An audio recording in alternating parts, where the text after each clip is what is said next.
오늘 여러분께 들려드릴 이야기는 한 가족을 집어삼킨 거대한 음모와 그 안에서 드러난 눈물겨운 진실에 관한 이야기입니다. 천천히 그리고 끝까지 함께 들어주세요.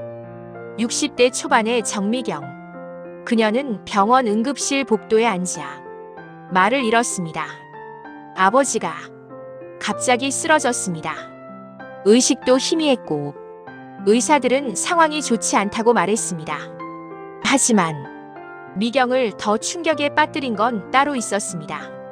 아버지가 40년 동안 지켜온 공장 서린 기계의 명의가 어느새 남편 이름으로 넘어가 있었습니다. 그리고 공장 계좌는 텅 비어 있었습니다. 더 무서운 건 남편 최도윤이 일주일째 연락이 닿지 않는다는 사실이었습니다. 남편을 찾으려는 순간 내 이름으로 걸려온 전화 한 통에 다리가 풀려 주저앉고 말았다. 사실 남편은 평생 성실하기만 한 사람이었습니다. 직업이 없어 백수처럼 지냈지만 가족에게 헌신적인 사람이었습니다. 아버지는 그런 사위를 안쓰럽게 여기고 공장 일을 맡기기 시작했습니다.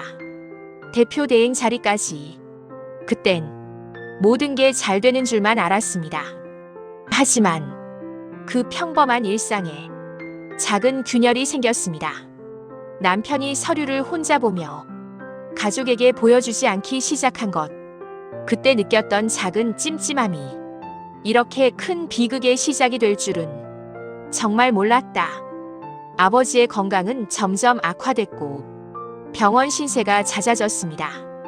그때부터 남편은 중요한 미팅을 혼자 가고 직원들에게도 말했습니다. 앞으로는 나에게 보고하세요. 공장 내부 분위기는 혼란 그 자체였습니다. 직원들이 미경에게 말했습니다. 사모님, 사장님이 공장 구조 조정 얘기를 했습니다. 투자자가 바뀐다고 하던데 사실인가요? 모든 게 수상했습니다. 그러던 어느 날 미경은 공장 금고에서 사라진 문서를 발견했습니다. 그 문서, 미경의 손이 떨렸습니다. 아버지의 서명이 적힌 대표 권한과 공장 지분을 최도윤에게 양도한다는 계약서. 날짜는 아버지가 중환자실에 들어간 바로 그날. 아버지는 서명할 수 없는 상태였습니다. 그때 남편에게 전화가 왔습니다. 하지만 받는 순간 또 끊겼습니다.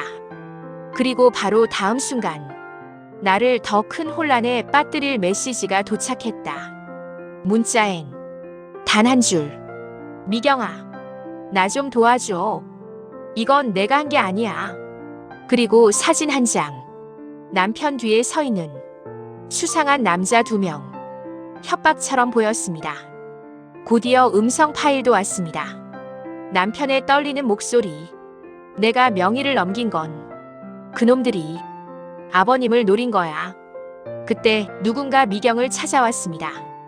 하지만 바로 그때 또 다른 인물이 진실을 알고 있다며 날 찾아왔다. 공장장 박반석. 20년 넘게 아버지를 도운 사람. 그는 말했습니다.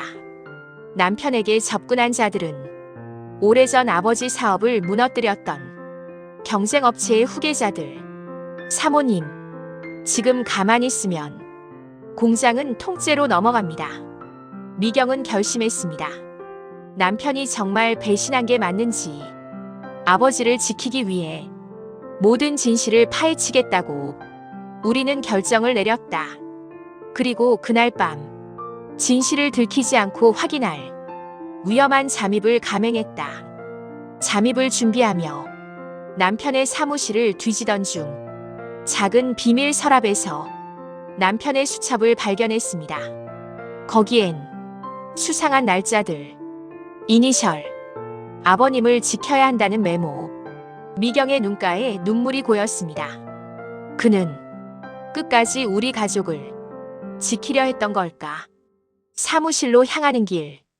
검은 차 한 대가 그들을 따라오기 시작했습니다. 가까이 붙었다가 다시 떨어지고 반석이 말했습니다. 누군가 우리의 움직임을 알고 있습니다. 미경은 직감했습니다. 차 안에 있던 사람은 병원에서 자신을 지켜보던 그 남자였습니다. 뒤에서 우리를 따라오던 그 차. 알고 보니 충격적인 인물이 타고 있었다. 그들은 경쟁업체의 비밀 사무실로 잠입했습니다. 컴퓨터엔 공장명의 도용 계획서, 아버지 서명 위조 파일, 남편의 녹음 파일, 최악의 사실이 눈앞에 펼쳐졌습니다. 그때 갑자기 문이 벌컥 열렸습니다. 협박 세력이 들이닥쳤습니다. 하지만 동시에 남편이 나타나 미경을 감싸 안았습니다. 그만해. 더 이상은 못 참아. 남편은 가족을 지키기 위해 일부러 사라져 있었던 것입니다. 협박 세력은 아버지에게 해고당한 옛 직원이 배후에 있었습니다. 그는 아버지를 원망하며 후계자들과 손잡고 계획해온 것이었습니다. 모든 것을 밝힌 뒤 경찰이 도착해 범인들을 체포했습니다.